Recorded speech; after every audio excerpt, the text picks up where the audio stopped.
اے مسلمانوں، رسول پاک صلی اللہ تعالیٰ علیہ وسلم نے جو ہمارے ساتھ محبت فرمائی، بلکہ ماں عائشہ صدیقہ رضی اللہ تعالیٰ عنہ فرماتی ہیں بجلیاں گرجتی اور ابر آلود ہو جاتا آسمان تو میرے آقا باہر نکل آتے گھر سے اور استغفار کرتے اور یوں عرض کرتے کہ مولا یہ بجلیاں کہیں میری امت پر عذاب بن کر نازل نہ ہو جائے، اور حضور اکرم صلی اللہ تعالیٰ علیہ وسلم استغفار فرماتے، جب بجلیاں ہٹ جاتی تو پھر آپ گھر میں تشریف لاتے۔ آپ اندازہ کرو، ماں عائشہ فرماتی ہیں کہ رسول پاک صلی اللہ علیہ وسلم ہمیشہ ابر کو دیکھ کر، بجلیوں کو دیکھ کر کیوں گھبراتے؟ حضور اکرم صلی اللہ تعالیٰ علیہ وسلم فرماتے ہیں پچھلی امتوں پر جب عذاب آتا تھا تو پہلے آسمان اسی طرح ابر آلود ہوتا، بجلیاں آتی اور پھر ان پر ہلاکت کے بادل برس جاتے تھے۔ مجھے ڈر ہے کہ میری امت پر کہیں اس طرح کے عذابات نہ آ جائیں۔ جو نہ بھولا ہم غریبوں کو رضا۔ اے امت کے غیور نوجوانوں، آج میرے جذبات بے قابو ہیں۔ ہند کی اس سرزمین پر ہم چھوٹی چھوٹی سی باتوں کو لے کر کے یہیں پر تعریف کے پل باندھنے لگ گئے۔ رسول پاک صلی اللہ تعالیٰ علیہ وسلم کی امت سے جو محبت ہے اس کا ایک ذرہ بھی ہم ادا نہیں کر سکتے۔ ہم جیسے لاکھوں کا سر بھی کٹ جائے تو رسول پاک صلی اللہ تعالیٰ علیہ وسلم کے نالین پاک کا بھی حق ادا نہیں کر سکتے۔ میرے عزیزو، مصطفیٰ کریم صلی اللہ تعالیٰ علیہ وسلم اپنے آخری وقت میں بھی جس دن حضور کا وصال ہوا اس دن بھی اپنی امت کی خیر کے لیے دعا فرمائی، اپنی امت کی خیر کے لیے دعا فرمائی کہ اے رب ذوالجلال، جو سکرات کی تکلیف ہے وہ میری امت پر نہ آئے، اور جو رسول پاک صلی اللہ تعالیٰ علیہ وسلم قبر انور میں سونے کے وقت بھی اپنی غریب امت کو یاد فرمائیں، معراج کے سفر میں اپنی غریب امت کو یاد فرمائیں۔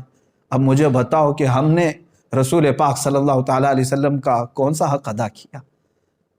اے میرے عزیزو، آج کلیجہ منہ کو آتا ہے، دل چھلنی ہے، اس لیے کہ میں تاریخ پڑھ کر کے دیکھا حضور پاک صلی اللہ تعالیٰ علیہ وسلم کو مکہ والوں نے ستایا بہت ہے اور پریشان بھی بہت کیا ہے۔ حضور اکرم صلی اللہ تعالیٰ علیہ وسلم کا سوشل بائیکاٹ بھی کیا ہے، ان کے صحابہ کے ساتھ ظلم و ستم بھی کیا ہے، لیکن ایک بات یاد رکھنا، ان کے دشمنوں میں ابو جہل بھی کھڑا تھا، ابو لہب بھی کھڑا تھا، عتبہ و شیبہ بھی کھڑے تھے۔ پوری تاریخ اسلام کی کتابیں اٹھا کر کے دیکھ لینا، ان ظالموں نے حضور کے ساتھ دشمنی تو کی، لیکن اس ہندوستان کے پاکھنڈی کی طرح میرے نبی کو اتنی گندی گالیاں کبھی نہیں دی تھی۔ حضور پاک صلی اللہ تعالیٰ علیہ وسلم کے اخلاق پر کسی نے انگلی نہیں اٹھائی، کسی نے رسول پاک صلی اللہ علیہ وسلم کو یہ نہیں کہا تھا آج تک کہ وہ عورتوں کی دلالی کرتے تھے، کبھی نہیں۔ آج جس منزل پہ ہم پہنچے ہوئے ہیں، مکہ کے ان کے جانی دشمنوں نے بھی یہ جملے استعمال نہیں کیے تھے۔ آج ہماری یہ نحوست نہیں ہے تو اور کیا ہے؟ اے میرے عزیزو، رسول پاک صلی اللہ تعالیٰ علیہ وسلم کی عزت کی حفاظت کی خاطر جو صحابہ اکرام رضوان اللہ تعالیٰ علیہم اجمعین اپنی قربانیاں پیش کر چکے، میں دو چند باتیں عرض کرتا ہوں۔ آج ہم اپنے گھروں میں بیٹھ کر کے سوشل میڈیا پر آوازیں اٹھا کر کے یا سڑکوں پر ایک آدھ بار نکل کر کے یہ کہتے ہیں کہ رسول پاک صلی اللہ تعالیٰ علیہ وسلم کی عزت کی حفاظت کے لیے ہم کھڑے ہو گئے، اور اتنے ہی پر ہم جیسے نکموں کو مرد مجاہد کا لقب دے دینا، ہم جیسے کم ظرف لوگوں کو، مجھ جیسے کم علم آدمی کو بڑے بڑے القاب سے نواز دینا، جبکہ کچھ نہیں کیا رسول پاک صلی اللہ تعالیٰ علیہ وسلم کی دفاع میں۔ صحابی رسول سعد ابن ربیع رضی اللہ تعالیٰ عنہ احد کے میدان میں لڑتے رہے، یہ رسول پاک صلی اللہ تعالیٰ علیہ وسلم کے چہیتے صحابی ہیں، لڑتے رہے یہاں تک کہ تقریباً 12 نیزے ان کے جسم پر لگے تھے، 12 نیزے ان کے جسم پر لگے، اور شام کا وقت آنے سے پہلے وہ زمین پر ڈھیر ہو چکے تھے اور ان کے اوپر کئی لاشیں گری ہوئی تھی۔ شام کے وقت میرے آقا صلی اللہ تعالیٰ علیہ وسلم نے اپنے صحابہ سے فرمایا کہ دیکھو سعد ابن ربیع کہیں نظر آئے، وہ زندوں میں ہیں یا انتقال کر چکے، تلاش کر کے آؤ۔ جو تلاش کرنے کے لیے صحابہ گئے، انہوں نے پکارنا شروع کیا میدان میں، احد کے میدان۔ یہ بڑی کڑی جنگ ہے، کفر اور اسلام کے مقابل میں جو جنگ ہوئی تھی، بڑا نقصان مسلمانوں کا اس جنگ میں ہوا تھا۔ پکارنے والے نے جب آواز دی تو بہت اندر سے لاشوں کے بیچ میں سے ایک آواز آنے لگی کہ ہاں سعد ابن ربیع زندہ ہے۔ ہٹائی گئی تو حضرت سعد ابن ربیع کی لاش یعنی جسم پاک دیکھنے والے بتاتے ہیں کہ 12 نیزے ان کے جسم پر لگے ہوئے ہیں، پیٹ پھٹ چکا تھا، پیٹ پھٹ چکا تھا اور خون میں لت پت ہیں، گوشت کے ان کے چتڑے ادھر سے ادھر ہو گئے ٹکڑے۔ میرے عزیزو، اس عالم میں وہ پوچھتے ہیں کہ اے آنے والے کیا پیغام لے کر کیا ہے؟ تو آنے والے صحابی نے کہا کہ اللہ کے رسول صلی اللہ علیہ وسلم نے تمہیں یاد کیا۔ اس صحابی سعد ابن ربیع نے اتنا کہا، جاؤ میرے آقا صلی اللہ علیہ وسلم کو میرا سلام کہہ دو، میں حضور پاک صلی اللہ تعالیٰ علیہ وسلم تک چل کے آنے کی طاقت نہیں رکھتا۔ اور اس کے بعد حضرت سعد ابن ربیع نے جو کہا، سنو اے مسلمانوں، جس کے جسم میں 12 نیزے چبھے ہوئے ہوں، پیٹ پھٹ چکا ہو، اس کے بعد وہ کہتے ہیں کہ جا کر حضور سے کہہ دینا، عذراً یا رسول اللہ، اے اللہ کے رسول ہمیں معاف کر دیں، ہم نے آپ کے دفاع کا حق ادا نہیں کیا۔ جس کا جسم چھلنی ہو گیا ہو اور ٹکڑوں میں آ گئے ہوں، وہ جب یہ کہہ رہے ہوں کہ اے اللہ کے رسول ہم نے آپ کی دفاع کا حق ادا نہیں کیا، ہم گھر بیٹھے سوشل میڈیا سے اگر تھوڑی باتیں کہہ دیں، آواز اٹھا دیں اور اسی پر اتنے بڑے بڑے القاب، یہ ناانصافی ہے میرے عزیزوں۔ اے غیور نوجوانوں، میرے آقا صلی اللہ تعالیٰ علیہ وسلم پر مر مٹنے والے ان صحابہ نے کبھی اپنی ناموری کا خیال تک نہیں فرمایا، بلکہ سعد ابن ربیع یہ کہتے ہیں آنے والے سے کہ جاؤ واپس میری قوم کو یہ پیغام دے دینا، مدینے والوں کو یہ پیغام دے دینا کہ اگر تم زندہ رہے، تمہاری آنکھیں دیکھتی رہیں اور کوئی تمہاری زندگی میں رسول پاک صلی اللہ تعالیٰ علیہ وسلم تک پہنچ گیا بری نیت سے، تو فرماتے ہیں کہ پھر قیامت کے دن اللہ تمہیں نہیں چھوڑے گا، تمہارا کوئی عذر قبول نہیں کیا جائے گا۔ سعد ابن ربیع یہ کہتے ہوئے اس دار فانی سے کوچ کر گئے، انتقال ہو گیا، شہید ہو گئے۔ ایک صحابی ہیں رسول پاک صلی اللہ تعالیٰ علیہ وسلم کے سامنے کھڑے، احد کے میدان، تیر چلتے رہے، اتنے تیر کہ تقریباً ان کے جسم پر 80 تیر ادھر سے سائیں سائیں کرتے ہوئے گزرے اور کئی جسم پر چھپ گئے۔ وہ حضور پاک صلی اللہ تعالیٰ علیہ وسلم کے سامنے سینہ سے پر ہو کر یوں کھڑے رہے کہ ایک تیر ان کے آنکھوں میں آ کر لگ گیا، آنکھ کا پتلا باہر آ گیا، آنکھ کا ڈھیلا باہر آیا۔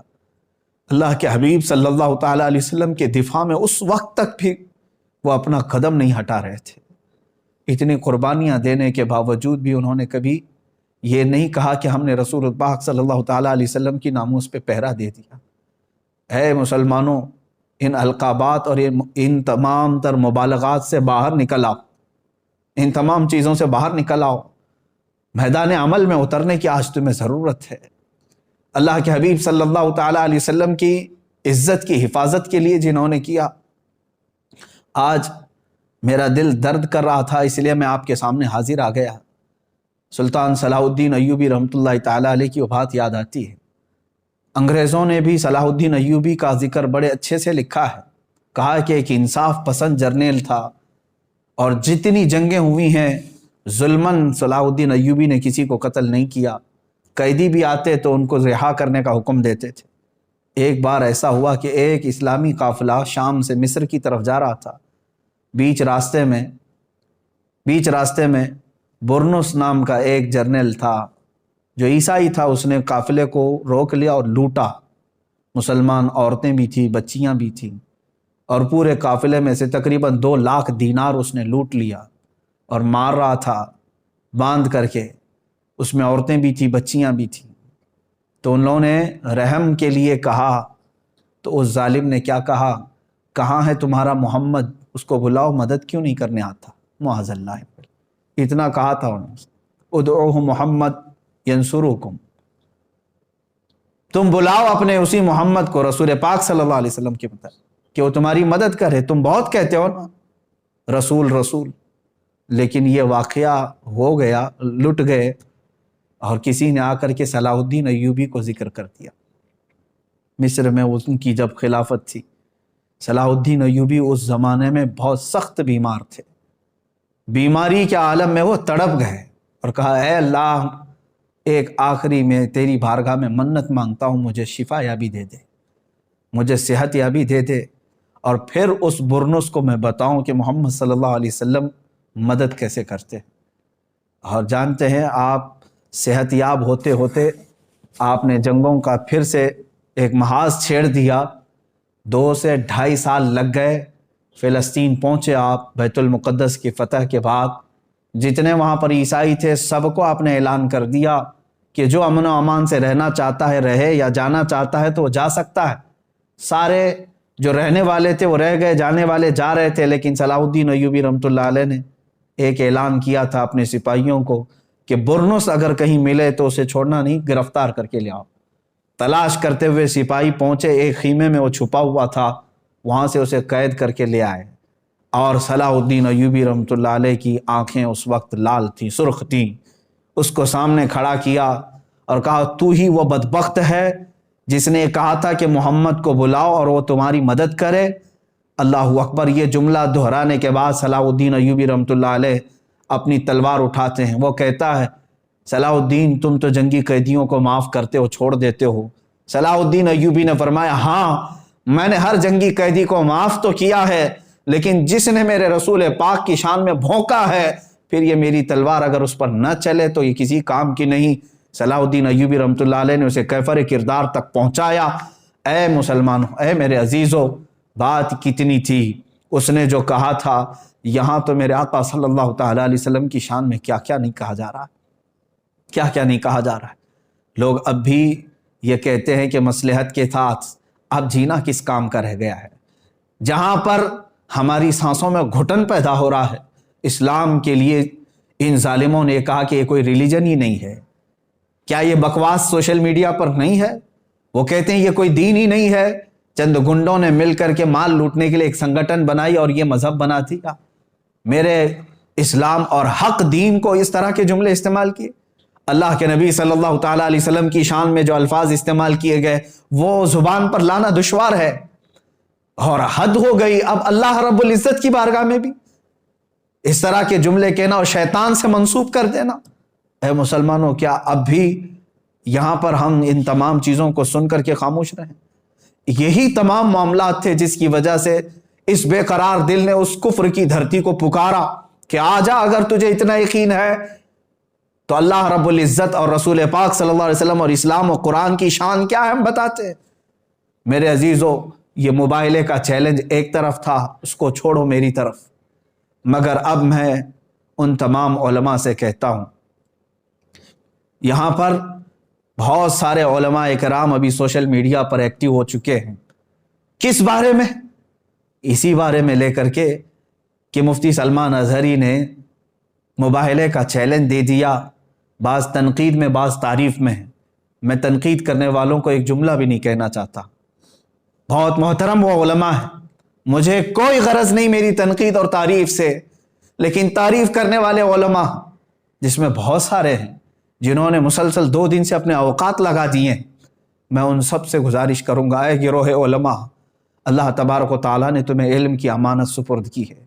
حد ہو گئی، مجھے تعریف کے جو لیٹر بھیجے جا رہے ہیں، آڈیو بھیجے جا رہے ہیں، میسیجز بھیجے جا رہے ہیں، میرا دماغ پکنے لگ گیا کہ یہ سارے لوگ مل کر کے جتنی میری تعریف پر لگ گئے، کاش رسول پاک صلی اللہ تعالیٰ علیہ وسلم کے لیے لگاتے تو انہیں بہت بڑا اجر ملتا۔ میں تو ایک سادہ سا آدمی تھا، آج ہے کل مر جاؤں گا۔ ہماری کوئی تاریخ نہیں ہے، ہماری اپنی کوئی حیثیت نہیں ہے، ہم نے جو کچھ بھی کیا ہے وہ صرف رسول پاک صلی اللہ تعالیٰ علیہ وسلم کی محبت کا ایک درد تھا۔ میرے عزیزو، اگر میں نہیں اٹھتا تو کوئی نہ کوئی ایک عام نوجوان بھی اٹھتا۔ اس میں ابھی مجھے بھیجی گئی ہے، کئی علماء ہیں، میں اب کتنوں کے نام ذکر کروں۔ مفتی گلفام صاحب نے ابھی ایک بیان نشر کیا، بار بار انہوں نے یہ اس میں تائید کا اظہار کیا کہ ہم کھڑے ہیں، مباہلے میں ہم آنے کو تیار ہیں۔ مفتی عالمگیر اشرف صاحب، مولانا طارق انور مصباحی صاحب، مفتی راحت علی صاحب، مفتی نثار احمد مصباحی صاحب، یہ تمام علماء، مولانا توصیف صاحب سنبھل سے، اور کئی جگہ کے بڑے بڑے علماء جو تنظیمیں چلاتے ہیں، کرناٹک سے، راجستھان سے، اور کئی خلفاء اور مشائخ، میں ان سب سے گزارش کروں گا، اے گروہ علماء، اللہ نے آپ کو قلم کی اور زبان کی جولانیت عطا کی۔ میں دیکھتا ہوں یہ میرے محترم علماء جب لکھتے ہیں اس میں بہت اچھی تحریریں ہیں ان کی، لیکن میرے دفاع کے لیے اپنے قلم کو استعمال کرنا بند کر دو۔ جو تنقید کر رہے ہیں وہ ٹھیک ہے، لیکن تعریف کرنے والے علماء، میری ایک عاجزانہ اپیل ہے آپ سب سے، عاجزانہ اپیل ہے، میں کوئی دکھاوے کے لیے بات نہیں کر رہا ہوں، قلم اٹھاؤ، اسلام پر جتنے حملے یہ پاکھنڈی کر رہے ہیں ان کا منہ توڑ جواب دو۔ اللہ نے تمہیں قلم کی برکت عطا کی ہے، زبان کی اللہ نے جولانیت عطا کی ہے، اٹھاؤ، تقابل ادیان کو دیکھو آپ۔ اور آریہ سماج کے پنڈتوں نے جتنے اعتراضات کیے تھے ان اعتراضات کے جواب علماء حق نے، علماء ربانیین نے دیے۔ اے علماء، آج کام تمہارا اس کے لیے ہے، اللہ نے تمہیں چنا ہے، آپ ہٹا دو اس سلمان اظہری کے نام کو، ہٹا دو اس کو، موضوع سخن ختم کر دو۔ میں تعریف کرنے والے ان تمام علماء کی قدر ضرور کروں گا، محبت ضرور ہے۔ یہ جتنے میسیجز کر رہے ہیں، آڈیو بھیج رہے ہیں یا تحریریں بھیج رہے ہیں، یہ تمام کی ضرورت قطعاً نہیں ہے، قطعاً نہیں ہے۔ میں سب سے کہتا ہوں کہ لگ جاؤ دین اسلام کی حمایت کے لیے اور رسول پاک صلی اللہ تعالیٰ علیہ وسلم کی عظمت و شان بیان کرنے کے لیے۔ آپ لکھو، دوسری زبانوں میں اسے ٹرانسلیٹ کیا جائے، ہندوؤں کو بھی بتایا جائے کہ اس پاکھنڈی نے جس غلیظ انداز میں اعتراضات کیے یہ جھوٹا ہے اور دنیا کا سب سے بڑا جھوٹا ہے۔ اسلام کے متعلق اور قرآن کو جس طرح دہشت گردی سے جوڑنے کی کوشش کی جا رہی، اس پر کام کریں آپ سب مل کر کے۔ جو خطبہ ہیں وہ آپ میرے دفاع میں نہ آئے، آپ دفاع ناموس رسالت کے لیے اپنا وقت قربان کریں، رسول پاک صلی اللہ تعالیٰ علیہ وسلم کے لیے۔ اور ہر کوئی اب یہ مباہلے کے چیلنج دینے کے لیے اس کی ضرورت نہیں رہ گئی۔ میں پوچھتا ہوں، اے نوجوانوں، اے مسلمانوں، آپ کا دل یہ کہتا ہے؟ ذرا ضمیر پر ہاتھ رکھ کر کے، دل پر ہاتھ رکھ کر کے یہ سوچو، وہ خبیث مردود ملعون جو بھونکتا ہے رسول پاک صلی اللہ تعالیٰ علیہ وسلم کی شان میں اور جانوروں کا پیشاب پینے والا اور بلاತ್ಕಾری میں جیل جانے والا، کیا اس کی حیثیت ہے کہ وہ مباہلہ کرے؟ کیا آپ کو ذرا برابر لگتا ہے؟ بہرحال یہ اسلام کی حقانیت کو ظاہر کرنے کے لیے جو کہہ دیا تھا وہ ہے، انشاءاللہ وہ برقرار رہے گا، لیکن آپ اب اپنا وقت اس بارے میں نہ لگاؤ، میری حمایت میں، میری تائید میں۔ ہاں، دعا ضرور کریں، میں دعاؤں کا محتاج ضرور ہوں، دعاؤں کا محتاج ضرور ہوں۔ سچ بات میں بتاؤں، حقیقت میں میرے عزیزو، ہم نے ایک کتے کے برابر بھی کام نہیں کیا ہے ابھی۔ بڑی بات نہیں کہہ رہا ہوں، اس لیے کہ تاتاریوں نے بغداد پر حملہ کیا تھا تو تاتاری بادشاہ نے ایک بار علماء حق کو زنجیروں میں باندھ کر کے اپنے دربار میں الٹا لٹایا اور ایک عیسائی پادری کو بلا کر کے کہا کہ ان کے نبی کی شان میں جتنی بری باتیں ہو سکتی ہیں مغلظات بکو ان کے سامنے، یہی ان کو سزا ہے، ان کے لیے دردناک سزا ہے۔ جن کے زنجیروں میں ہاتھ بندھے ہوئے ہیں وہ لیٹے ہوئے ہیں دربار میں، بڑے مجمع کے ساتھ سپاہی بھی موجود ہیں۔ بادشاہ کا اس دربار میں کتا تھا جو زنجیر سے بندھا رہتا تھا، سونے کی زنجیر سے۔ میرے عزیز و تاریخ کی کتابوں میں اٹھاؤ، بڑے معتمد اور مستند علماء اسلام نے اس کو نقل فرمایا ہے۔ جیسے ہی وہ پادری رسول پاک صلی اللہ علیہ وسلم کی شان میں ہرزہ سرائی شروع کیا، کتا بھونکنے لگ گیا، وہ خاموش ہوا۔ تھوڑی دیر کے بعد پھر وہ مغلظات بکنے لگا، کتا پھر بھونکنے لگا۔ لوگوں نے کہا تیری تقریر پہ، تیرے بیان پہ تو نہیں بھونک رہا ہے۔ اس نے کہا ارے وہ جانور ہے، میں جو بول رہا ہوں اس کی کیا سمجھ میں آتا ہے۔ تیسری بار جب پھر وہ مغلظات شروع کیا، محمد ایسے، محمد ویسے، معاذ اللہ رب العالمین، کتا زنجیر توڑ کر کے اچھل کر کے آیا اور دم زدن میں اس پاکھنڈی پادری کے اوپر چڑھ گیا اور اس کو دم زدن میں چیر کر رکھ دیا۔ سب کے سامنے اس کتے نے اس کی زبان کو ختم ہی کر دیا، وہ مر گیا اسی جگہ پر۔ اس واقعے کو نقل کیا ہے معتمد علماء اسلام نے، اور اس کی اس بات کو دیکھ کر کے پورے مجمع میں ایسی ہیبت طاری ہو گئی، ایسی ہیبت طاری ہو گئی کہ ایک جانور ہے اور وہ گستاخی کو نہیں سنبھال سکتا، سن نہیں سکتا، برداشت نہیں کر سکتا، اور پھر ایسا حملہ کیا۔ اس مجمع کے بعد کئی لوگ دائرہ اسلام میں بھی داخل ہوئے، جو کفر و شرک کی دھرتی میں موجود تھے وہ دائرہ اسلام میں آئے۔ اسی لیے میں نے کہا کہ اس کتے کے برابر بھی کام نہیں کیا۔ میرے عزیزو، آپ سب سے میں یہی کہوں گا کہ آپ تمامی حضرات اپنے اس قیمتی وقت کو میرے دفاع میں، تائید میں، حمایت میں نہ صرف کریں۔ جو رسول پاک صلی اللہ تعالیٰ علیہ وسلم سے تھوڑی سی بھی محبت رکھتا ہے، میں ہر سنی نوجوان سے آج کہوں گا، اگر تمہیں آج کا یہ موبائلے کا چیلنج ہاٹ ٹاپک لگتا ہے، ہاٹ ایشو لگتا ہے، اور دیکھنا چاہتے ہو کہ اب کیا ہوگا، کل کیا ہوگا، انشاءاللہ العزیز 17 رمضان المبارک کو حق واضح ہو ہی جائے گا، لیکن اس سے قبل میں ہر سنی جوان سے کہوں گا کہ آ جاؤ، مصطفیٰ کریم صلی اللہ تعالیٰ علیہ وسلم کے قدموں میں تمہاری عزت ہے۔ تم نے پوری زندگی بھر نہ جانے کتنے غلامیوں کے پٹے اپنے گلے میں ڈال رکھے ہیں، تم اپنے گلوں سے ان زنجیروں کو توڑ کر کے آ نہیں پا رہے ہو۔ کتا تو سونے کی زنجیر بھی توڑ کر کے آ گیا تھا، اب ہمارے پاس جو غلامی کی زنجیریں ہیں وہ فیشن پرستی کی زنجیریں ہیں، مصلحت پسندی کی زنجیریں ہیں، گناہوں کی لت جو پڑی ہے یہ زنجیریں ہیں، بزدلانہ زنجیریں تمہارے گلوں میں پڑی ہوئی ہے، توڑ کر کے آ جاؤ۔ کون کہتا ہے کہ رسول پاک صلی اللہ تعالیٰ علیہ وسلم کا چہرہ خراب تھا؟ تمہیں یقین نہیں ہے؟ دنیا کا سارا حسن و جمال میرے رب ذوالجلال نے میرے مصطفیٰ کو عطا کیا تھا، اس حسین رسول پاک صلی اللہ تعالیٰ علیہ وسلم کے تم پیروکار ہو، تو پھر کیوں اس رسول پاک کے اخلاق کو اپنانے سے تم ہچکچاتے ہو؟ کیوں ڈرتے ہو؟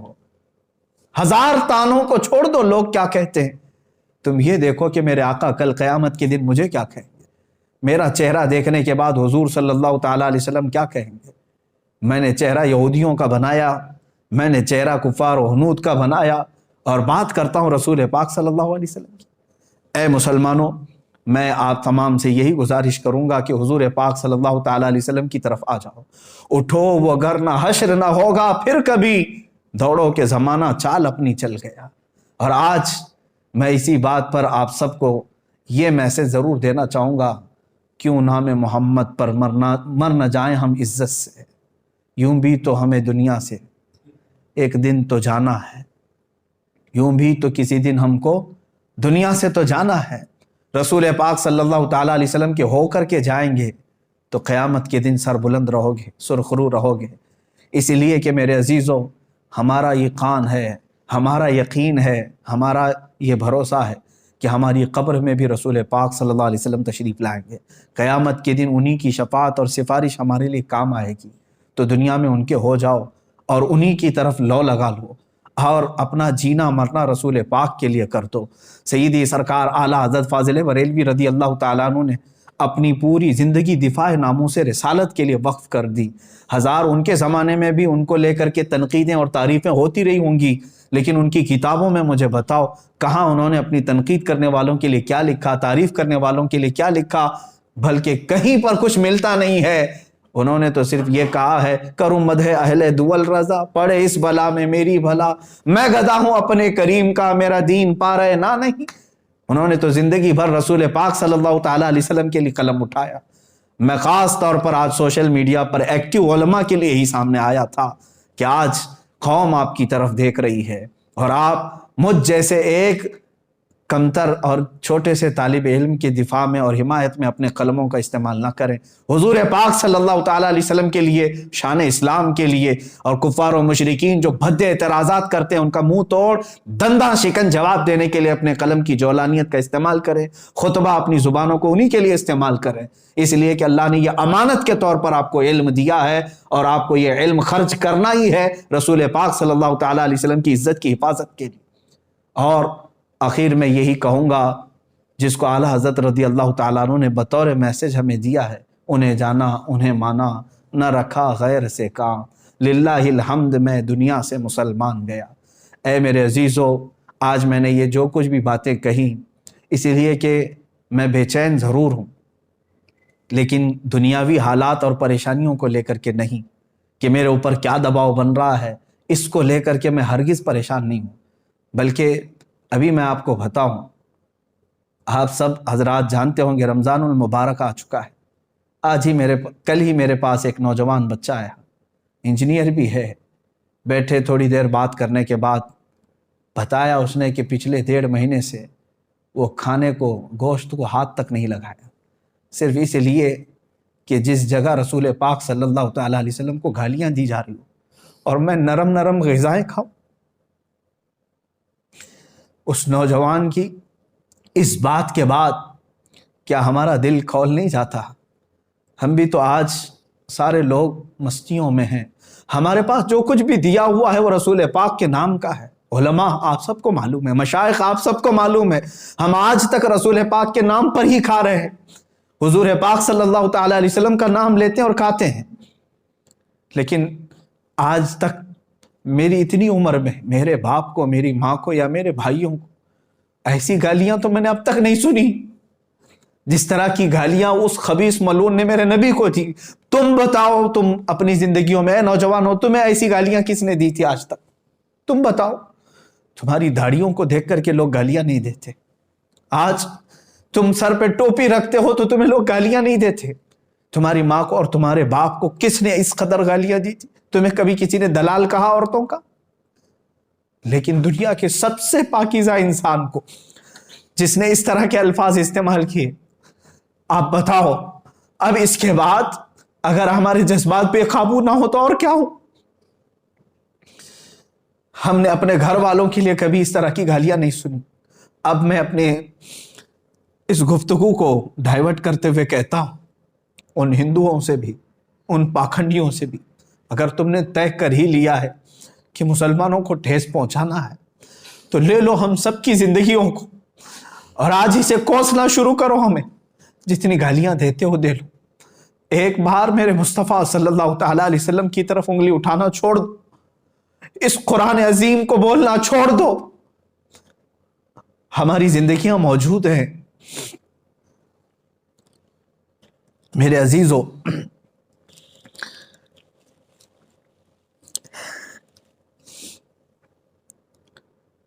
آج رمضان المبارک کی اس شب میں تعریف کے لیے نہیں عرض کرتا، روزانہ ہر رات مدینہ طیبہ سے میرے شاگرد ہیں، بچے ہیں، ایک میرا مخلص شاگرد ہے، وہاں سے فون لگاتا ہے بارگاہ مصطفیٰ میں اور گنبد خضرا کے نیچے سے ویب کانفرنسنگ کے ذریعے سے دیکھ لیتا ہوں، دل کو ٹھنڈک ہوتی ہے۔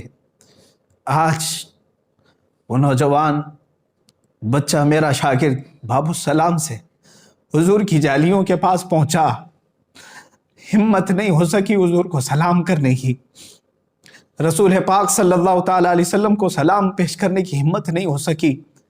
اسی لیے میرے عزیزو کہ ہم جس کیفیت میں آج جی رہے ہیں، اب اس کے بعد جینے کا کوئی مطلب نہیں ہوتا۔